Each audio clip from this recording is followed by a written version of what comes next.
Amina sat quietly on the hard, cracked earth of her village in northern Nigeria, feeling the coarse dirt beneath her feet and the dry heat of the sun on her skin.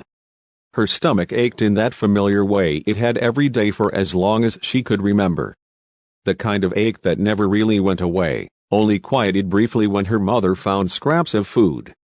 But today was one of those days when there was nothing. No scraps, no crumbs, no sign of a meal. The village was as still as it had been for weeks. The once green fields surrounding them were now withered, dry from the relentless drought that had turned their small farming community into a place of scarcity and despair. The river that used to flow near the village, bringing water and life, was now just a winding trail of dust. Amina's eyes traced the path of the dry riverbed, hoping that somehow the water would return as suddenly as it had vanished. But she knew better. As she gazed out into the distance, her stomach let out another low growl, a painful reminder of the hunger gnawing inside her. She wrapped her arms tightly around her small body, trying to hold back the tears that had become all too familiar. She didn't want to cry. Crying only made her feel weaker, and she didn't have the energy to waste on tears. But today, the hunger felt worse than usual. Her head was spinning, and her vision blurred slightly at the edges. She glanced at her mother, who was crouched under the shade of their small thatched roof, stirring something in a pot over a weak fire. Amina knew that whatever was in that pot wasn't going to be enough. She had watched her mother scrape together a few grains of rice and mix them with water, trying to make it look like there was more than there really was. But Amina was old enough now to understand the truth. There wasn't any real food left. Her mother was just trying to make them feel like they weren't starving. "Is it almost ready, Mama?" Amina asked, her voice barely a whisper. Her mother looked up, her eyes tired and sunken.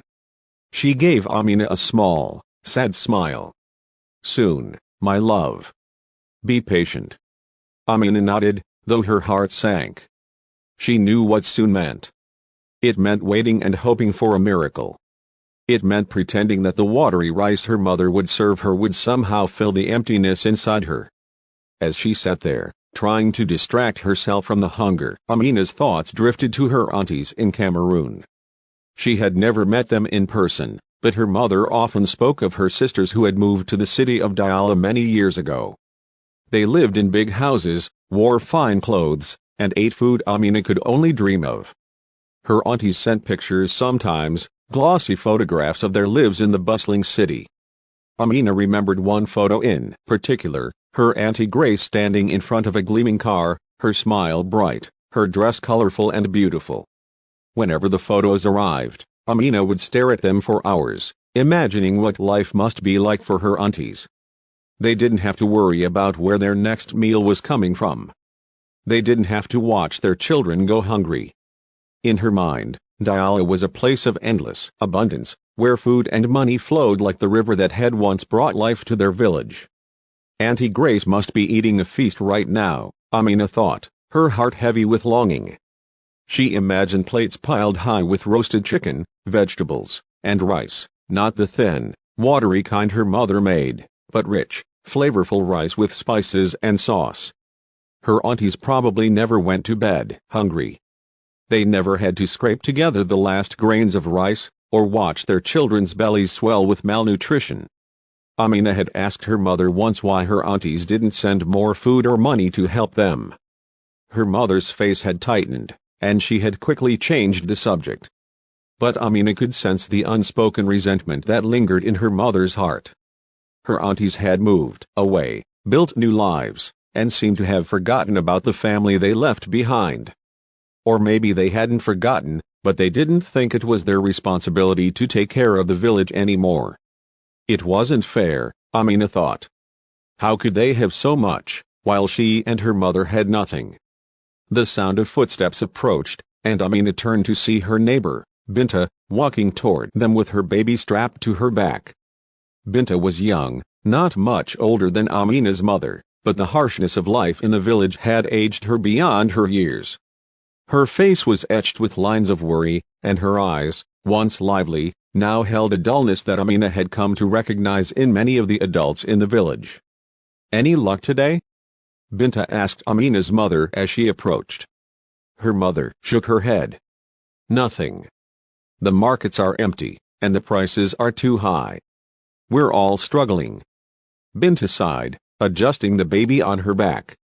Same here. I went to the river again today, hoping to find something, but it's completely dry. Amina's mother nodded, her gaze drifting to the pot on the fire. I'm just trying to make this last bit stretch, but I don't know how much longer we can go on like this. Binta crouched down beside them, her face filled with quiet desperation. We need rain. We need the crops to grow again. The two women fell into a heavy silence, the weight of their shared struggle hanging in the air. Amina watched them, feeling a sense of helplessness wash over her. She hated seeing her mother like this, worn down, defeated by the endless fight for survival.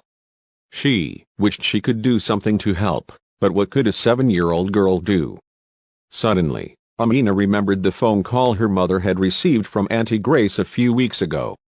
She had overheard the conversation, her mother's voice low and tense.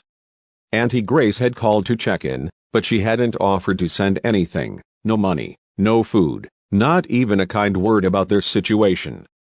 Instead, she had talked about how busy she was with her business, how she was traveling for work, how the city was full of opportunities. Amina had felt a surge of anger then, though she hadn't fully understood why. She had wanted to grab the phone from her mother and scream at her auntie, to tell her that they didn't need to hear about her fancy life in the city, they needed help. But Amina had stayed silent, listening as her mother ended the call with a forced smile and a hollow "Thank you for checking on us." Amina's hunger was now accompanied by a bitter feeling of betrayal. Her aunties were supposed to be family. Family was supposed to help each other, wasn't it? But they were so far away, living in their world of comfort, while Amina and her mother fought every day just to survive. The evening wore on, and the sun dipped lower in the sky, casting a golden light over the village. Amina's mother ladled a small portion of the watery rice into a bowl and handed it to her. It wasn't much, but it was all they had. Amina stared down at the bowl, her stomach still aching, knowing this would barely make a difference. As she ate, she tried to imagine what her aunties were doing at that very moment. Maybe they were sitting around a big table, laughing and talking, their plates filled with food, their bellies full. The thought made Amina's chest tighten. She wasn't angry at them, at least, she didn't want to be. But it was hard not to feel the sting of resentment when their lives seemed so easy, while hers felt like an endless struggle. After dinner, Amina curled up on the mat she shared with her mother, the night air cooling as the sky darkened. She could hear the soft murmur of her mother's prayers beside her, asking for strength, for rain, for a way to get through another day. Amina closed her eyes and tried to sleep, but her mind was restless, her heart heavy. She dreamed of a river flowing through their village again, of fields bursting with crops, of a time when hunger was just a distant memory. And in her dream, her aunties were there too, not in their fancy city clothes, but as they had once been, laughing and carefree, part of the village, part of her life.